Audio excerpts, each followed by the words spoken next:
नमस्कार दोस्तों, एक बार फिर से आपका स्वागत है दिमाग की घंटी बजाते रहो में। तो दोस्तों, आज का हमारा टॉपिक है कि धर्म का वास्तविक रूप क्या है। जैसा कि आप लोग जानते हैं कि आज हमारे समाज में बहुत सारे धर्म के प्रचारक, संत, महात्मा और धर्म गुरु हैं, लेकिन मैं आपको बताना चाहूंगा कि धर्म से जुड़े बहुत ही कम लोग धर्म के वास्तविक रूप के बारे में लोगों को ज्ञान देते हैं, या ये भी कह सकते हैं कि इनकी गिनती बहुत कम है। हाँ, समाज के एक खास वर्ग, एक खास धर्म के बारे में आने वालों की संख्या बहुत ही ज्यादा है, क्योंकि ये लोग एक विशेष धर्म के साथ जुड़े होते हैं और उसी के बारे में ही बात करते हैं और लोगों को प्रवचन देते हैं, पर धर्म के वास्तविक रूप के बारे में ये लोग कभी बात नहीं करते। इसके पीछे दो कारण होते हैं। पहला ये कि इन्हें धर्म के वास्तविक रूप का ज्ञान ही नहीं होता, और दूसरा ये कि ये लोगों को धर्म के वास्तविक रूप को बताना ही नहीं चाहते। मुझे धर्म के वास्तविक रूप पर चर्चा न करने का दूसरा कारण सही लगता है, क्योंकि ये लोग एक विशेष वर्ग को ध्यान में रखकर उस धर्म से जुड़े लोगों को वही बात बताते हैं जो उन्हें अपनी और अपनी संस्था के लिए उपयुक्त लगती है। इसके लिए बकायदा वह पूरी तैयारी करते हैं कि आज उन्हें क्या बात करनी है और किस विषय पर उन्हें आज बोलना है, और लोगों को वही बात बताई जाती है जो वह सुनना चाहते हैं या जिस धर्म के संबंध में लोग उससे जानने की इच्छा रखते हैं। सच तो यह है कि आज के समय में आपको वास्तविक धर्म के प्रचारक तो कहीं मिलेंगे ही नहीं, क्योंकि समाज में आपको चारों ओर एक धर्म विशेष के प्रचारक ही मिलेंगे। वास्तव में आप लोग उनके लिए केवल एक ग्राहक हैं, और वे लोग धर्म के अलग अलग व्यवसायिक कंपनियां चला रहे हैं। असल में उनका उद्देश्य स्वयं के जीवन को अच्छा बनाना है। ये लोग खास धर्म और उससे जुड़ी मान्यताओं के बारे में ही बताते हैं, जबकि धर्म के रूप जैसे हिंदू धर्म, इस्लाम धर्म, ईसाई धर्म, ये सब केवल धर्म के एक प्रकार ही हैं। वास्तव में ये सब संपूर्ण धर्म है ही नहीं, क्योंकि अगर ये संपूर्ण धर्म होते तो समाज में इतने सारे धर्म के रूप हमें देखने को नहीं मिलते, और इनमें आपस में मतभेद भी रहता है, और इनसे जुड़े लोग एक दूसरे से लड़ते झगड़ते रहते हैं। इसके पीछे धर्म के प्रचारक का बहुत बड़ा हाथ होता है।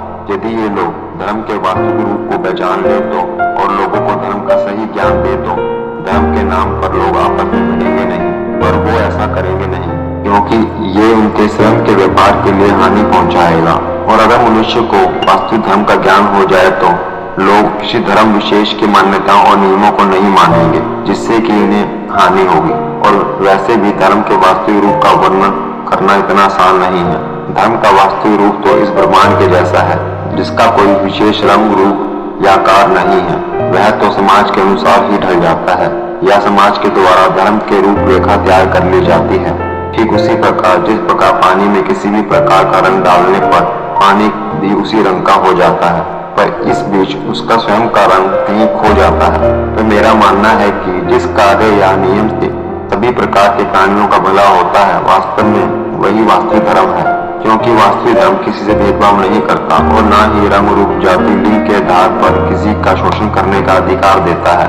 वास्तविक धर्म तो सभी प्रकार के प्राणियों को समान जीवन का अधिकार देता है। वास्तविक धर्म में केवल दो ही पक्ष हैं, अच्छा कार्य और बुरा कार्य। जिस कार्य से सभी का भला हो, समाज का भला हो, वो धर्म के अच्छे पक्ष में आता है। इससे समाज या जीव जंतु का किसी भी प्रकार का अहित हो, वो बुरे कार्य या धर्म के पक्ष में आता है। लेकिन जो नियम किसी व्यक्ति विशेष को ही लाभ पहुंचाए, उसे धर्म की श्रेणी में नहीं रखा जा सकता। धर्म के स्वरूप जैसे हिंदू धर्म, इस्लाम धर्म, सिख धर्म, ईसाई धर्म आदि में ऐसे बहुत से नियम हैं जो समाज के कुछ वर्गों का अहित करते हैं, और उनमें बहुत से ऐसे नियम भी हैं जो एक धर्म में मान्य हैं और दूसरे धर्म में उनका विरोध किया जाता है। और कभी कभी इन नियमों के कारण समाज के बहुत बड़े हिस्से को हानि पहुंचती है। परंतु वास्तविक धर्म किसी का भी शोषण करने का अधिकार नहीं देता, बल्कि सभी को एक दूसरे का सहयोग करने और सभी का भला करने को महत्व देता है।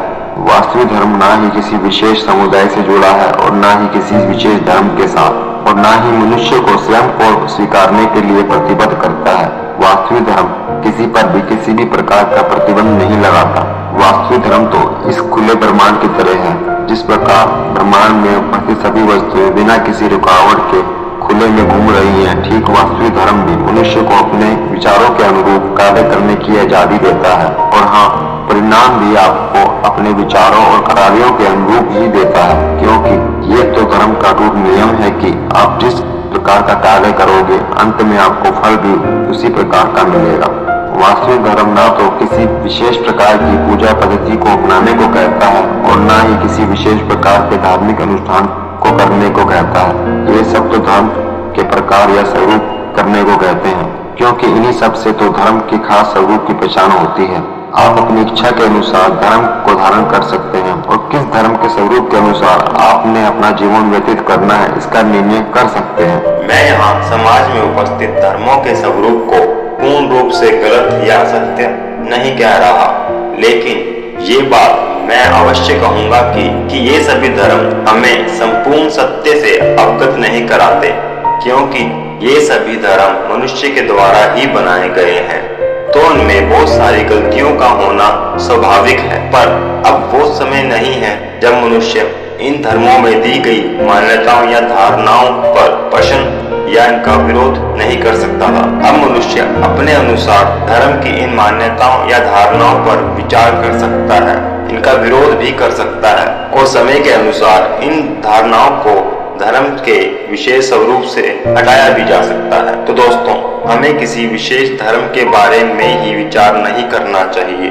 बल्कि धर्म के वास्तविक रूप को जानने का भी प्रयास करना चाहिए, क्योंकि केवल वास्तविक धर्म ही हमें सही दिशा दे सकता है। और ये बात भी सत्य है कि अब हमें समाज में रहने के लिए किसी विशेष धर्म से जुड़ने की कोई आवश्यकता नहीं है और हमें एक बार समाज के द्वारा बनाए गए धर्मों और उनके नियमों का आंकलन जरूर करना चाहिए कि ये सभी कितने सही हैं और कितने गलत, तभी हम धर्म के वास्तविक रूप को पहचान सकेंगे। तो दोस्तों, आज के इस टॉपिक में बस इतना ही। अगर वीडियो पसंद आया है तो इसे लाइक और शेयर जरूर कीजिएगा और हमारे चैनल दिमाग की घंटी बजाते रहो को सब्सक्राइब करना मत भूलिए। और फिर मिलते हैं हम आपको अपनी अगली वीडियो में, तब तक के लिए धन्यवाद।